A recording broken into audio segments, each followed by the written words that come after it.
Namaste, welcome to my YouTube channel Karthik Spiritual Talks. Do subscribe to my channel, and if you have any questions, you can write in a comment box, and do share these videos to your friends if it's found interesting. Okay, so let me take up the question today: how to get rid of hurt. How to get rid of hurt means here mental hurt. It's not a physical hurt, it's a mental hurt. So how to get rid of this mental hurt? Mental means mind. So always see what happens. Always the mind is not stagnant. It's always running. It's always wavering, isn't it? Chalana means always it is running. Mind. Did you see anywhere the mind stops? No, the mind does not stop. From morning till night, if you observe, your mind is always active. It wants to do some or the other work. It doesn't sit. It doesn't stay silent. That's why in Western philosophy they have given empty minds as a devil's workshop, isn't it? So if you keep your mind empty, you will be having some other thoughts wavering in you, and it will disturb you, they say. But in Indian philosophy, according to our Advaita Siddhanta, empty mind is a God's workshop.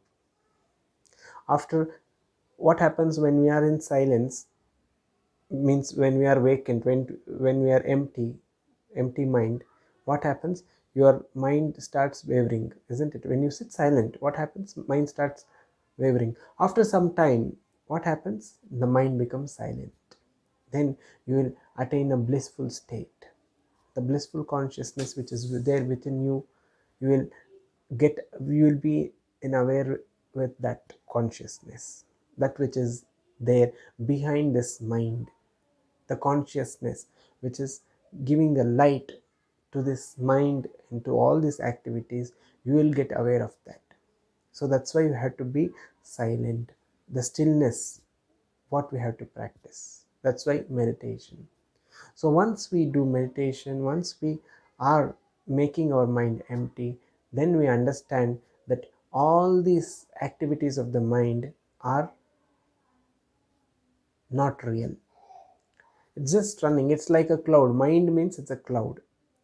Clouds are not real. The sky which is there behind the cloud, the blue sky which is there behind the cloud is real, whereas the clouds are not real.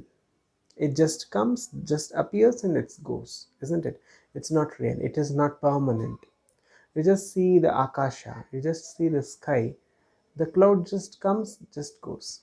It just arrives and it just goes, isn't it? Whereas the sky, blue sky, is always permanent. It is always there. The cloud is just like a mind. So what happens when these thoughts, we get driven by that? When this thought arises, always you just observe, it will, your thoughts are always desiring. It will desire for some or the other things, isn't it? I need this, I need that, I want this, I want that, I want. Always running. Mind is always running, isn't it? So we have to stop running. We have to understand that there is no use of running. We have to sit silent. We have to sit quiet. Once we are quiet, once we sit silent, then we come away from these thoughts. We get introduced to the highest consciousness, the pure consciousness, where there is only bliss, there is only happiness, there is nothing else. To that consciousness, we have to get in tune. That is what the spirituality is all about. Every human being is having a suffering. The root cause of suffering is desires. According to Buddha, you might have seen, the desire itself is a root cause of suffering, they say. In Buddhism also, they preach the same thing, isn't it? In Advaita Siddhanta also, in Hindu scriptures also, the root cause of all your sufferings is because of your cravings and is because of your desires. This is what they preach. And even after we read that, even after we know all those things, we do the same mistakes. We go behind the desires. It is because of this mind. So the mind has to get samskaras. It has to be We have to mend this mind.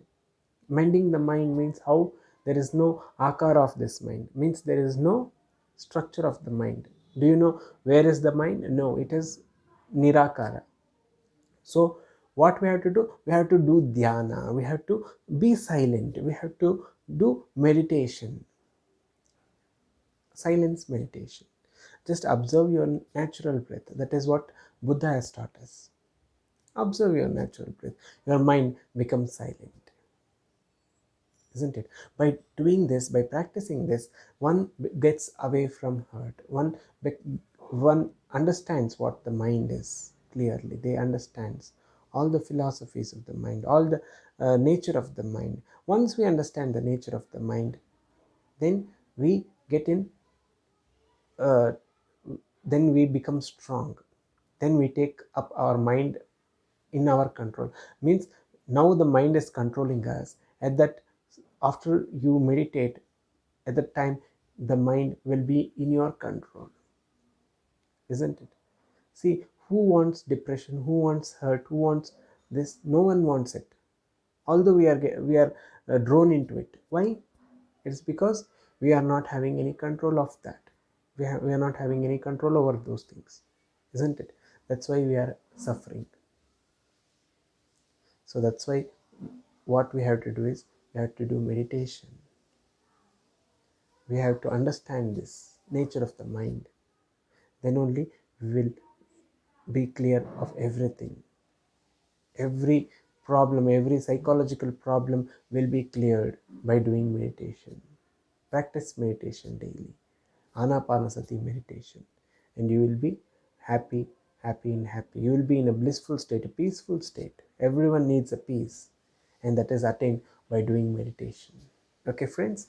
So let me see you in the next video. Thank you. Thank you.